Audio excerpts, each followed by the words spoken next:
Hello and welcome to another Pokemon Ranger video, episode 37, Safra Sea Special Encounters. I have already tackled the Safra Plain in the previous episode, so if you need help with that challenge, then refer to that episode. Here's some general tips I would like to share. Some Pokemon in this area have certain characteristics, which include the Magikarp and Horsey line will ignore you, regardless of how close you get. The Goldeen line will attempt to flee if they notice you. The Staryu and Carvana lines will chase you down as soon as they notice you, and the Remoraid line will dive underwater if they notice you, though you can get their general location by observing the top screen. And secondly, some underwater Pokemon may swap spawn locations on each subsequential attempt, so keep that in mind.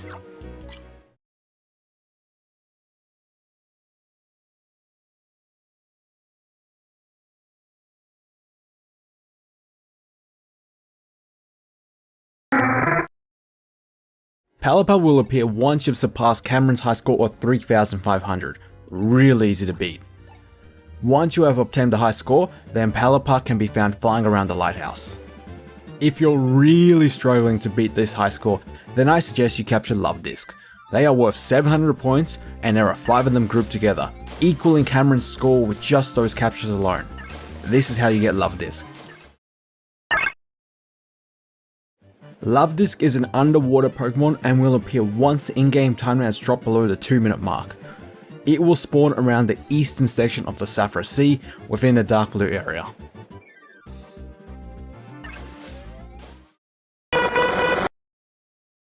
Mantine is an underwater Pokemon and will appear once you have captured at least 3 Remoraids. Bulbapedia said 2, though I personally didn't find any with 2, hence is why I'm saying 3. Remoraid can be found on the western section of the Safra Sea within the dark blue area. You may need to capture some Octillery to spawn more Remoraids as they appear in the same area. Once 3 Remoraids have been captured, then Mantine will spawn in the western section around what I dub Staryu Rock.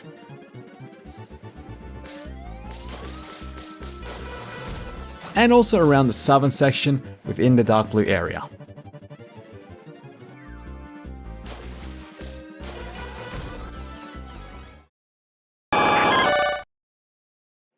Seaking is an underwater Pokemon and will appear once you have captured at least 2 Goldeens.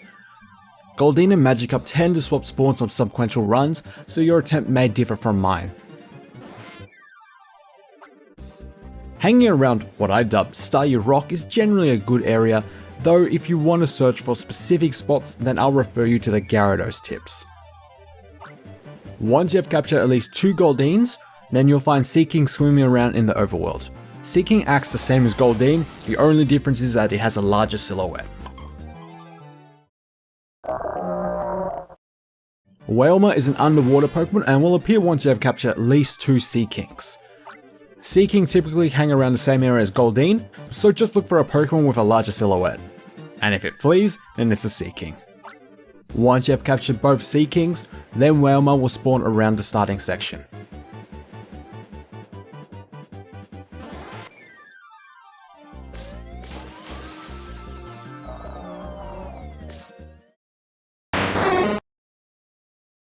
Kingdra is an underwater Pokemon and will appear once you have captured at least 2 Horseys. Horsey and Seedra tend to switch spawns on subsequential runs, though you can tell the difference between the two by their silhouettes.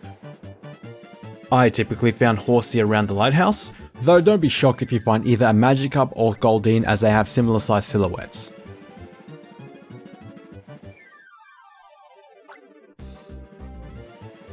Once you have captured both Horseys, then you'll find Kingdra swimming in the overworld. Don't be shocked if you find a Seedra as they share a similar silhouette.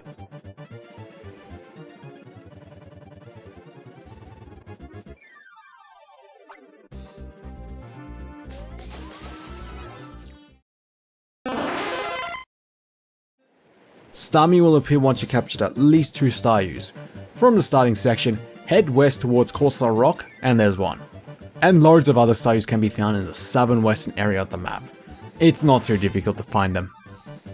Once you have captured both Staryus, then you'll find Starmie running around in the overworld. Starmies are found in similar places as Staryu, you won't miss it.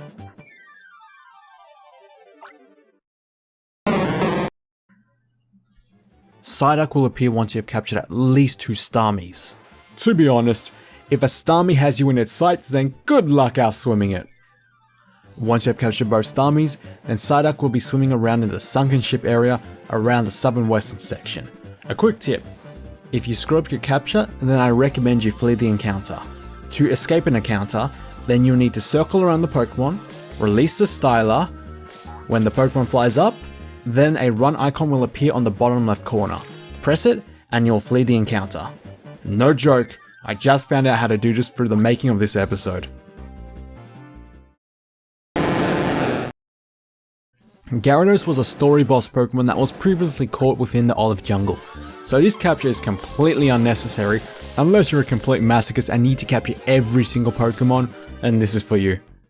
Gyarados will appear once you have captured at least 5 Magikarps and have completed the game. As mentioned earlier, Magikarp and Goldeen tend to swap spawns on each subsequent run, so your attempts may differ from mine, though I will show you some general spots where either may spawn. As soon as you start, swim away, watch the top screen and return to the starting area as soon as a Pokemon appears.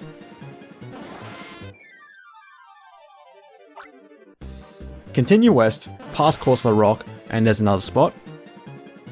Another one spawns in close proximity to Staryu Rock.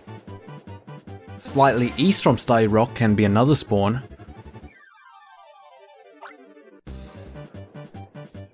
This spot's a little weird, but one may spawn in between Staryu Rock and the lighthouse.